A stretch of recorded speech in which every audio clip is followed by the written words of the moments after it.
Assalamualaikum warahmatullahi wabarakatuh. Jumpa lagi dalam channel Supri Suling. Nah, kali ini saya akan membahas sesuatu yang sangat bermanfaat sebagai perluasan pengetahuan. Jadi, temanya adalah jenis pohon nangka. Jenis pohon nangka apa saja yang dapat menghasilkan buah yang lebat? Nah, teman-teman tahu ya, ini saya berbicara karena saya sudah melakukannya sendiri. Ini adalah jenis nangka madu. Asalkan nangka madu ini kita rawat dengan baik, dengan perawatan yang tepat, maka dapat membuahkan per tangkai ini 13 biji ya, 13 buah. Ini pohon nangka saya ini dari berusia satu pergelangan ini sudah berbuah hingga saat ini.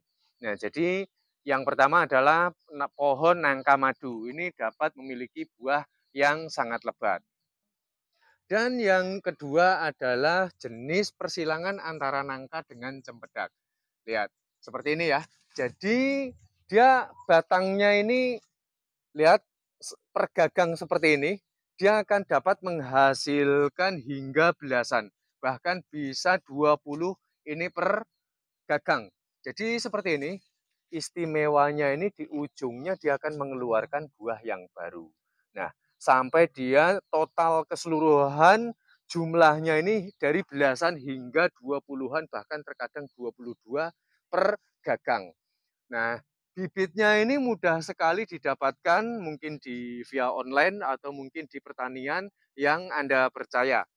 Dan yang berikutnya adalah jenis nangka sayur. Nangka sayur ini berbeda, tapi buahnya juga banyak ya. Tapi cara pembuahannya dia tidak akan seperti ini yang dia pergagang bisa belasan, tapi identik lebih dengan memenuhi batangnya seperti ini. Itulah jenis nangka sayur. Tapi teman-teman, oh ya, untuk persilangan antara nangka dengan cempedak ini karena bijinya hanya sedikit, jadi hanya difokuskan untuk sayuran juga. Teksturnya beda, sama-sama nangka dengan persilangan antara nangka dengan cempedak. Karena ini kalau dimasak dia ini lebih cepat untuk lunak, sehingga kalau kita tumis atau mungkin kita masak santan kayak gitu, dia lebih cepat matangnya jika dibanding dengan nangka sayur ataupun nangka yang lainnya. Nah, saya akan membongkar sedikit bagaimana sih cara merawat pohon nangka supaya pergagang seperti ini buahnya lebat, nggak ketulungan seperti ini.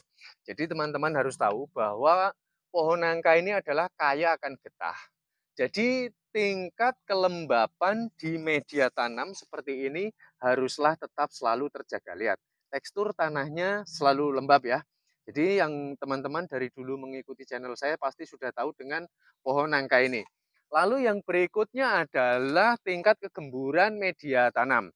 Jadi ketika kita dapati pohon nangka ini di bawahnya itu sudah mulai memadat, maka lakukan segera penggemburan dengan pemberian pupuk-pupuk organik, pupuk kandang bisa ya, kotoran ternak sapi, kambing, entok atau mungkin ayam dan yang lain sebagainya itu sangatlah bagus. Ditambah lagi nanti kalau kalian ada sabut kelapa atau kokopit atau mungkin kalian ada sekam bakar ataupun sekam mentah ini sangatlah bagus. Nah, dengan tujuan supaya nanti dia mampu menyetabilkan kelembapan di sekitar media tanam sehingga nanti kita tidak bolak-balik nyiramin. Dalam kurun waktu beberapa waktu mendatang maka dia akan dapat update menjadi pupuk organik yang sangat menyuburkan bagi tanaman itu sendiri. Maka dari itu betapa pentingnya itu sebetulnya dapat disebut dengan kompos organik ya. Jadi kalau untuk pohon nangka sebaiknya kalian jangan menggunakan pupuk-pupuk yang berbahan kimia karena ini akan sangat gimana ya? Saya itu mengungkapkannya itu takut menyinggung, sangat merugikan lah bagi kesehatan siapapun yang memakannya. Maka dari itu lebih baik mulai sekarang tinggalkan pupuk-pupuk kimia ataupun obat-obatan kimia ya untuk pohon nangka sebaiknya kalian lakukan perawatan dengan cara yang alami saja. Baiklah, saya rasa sampai di sini sudah cukup ya. Mudah-mudahan ini akan menjadi perluasan dan juga akan menjadi tingkat timang-timang jikalau teman-teman memang memiliki pohon nangka bagaimana cara merawatnya.